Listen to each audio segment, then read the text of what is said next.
दोस्तों खेसारी लाल यादव ने इशारों में दिखा दिया पवन सिंह का उसकी अपनी औकात। जी हाँ दोस्तों, बताते हैं खबरें पूरी जानकारी क्या है, लेकिन उससे पहले अगर आप इस चैनल पर नए तो इस वीडियो को जगह लाइक और चैनल को सब्सक्राइब करना ना भूलें। दोस्तों आप लोग को बता दें कि पवन सिंह का आया हुआ गाना चल चल चल तेरा माई से कहता नहीं।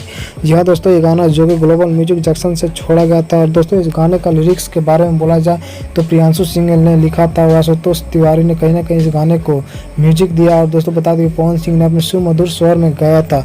और दोस्तों बता दें कि एक गाना पर चोरी का ब्लेम लगा था, जो कि खेसारी लाल यादव ने 1 साल पहले इस गाने को गाकर रिजेक्ट कर दिए थे।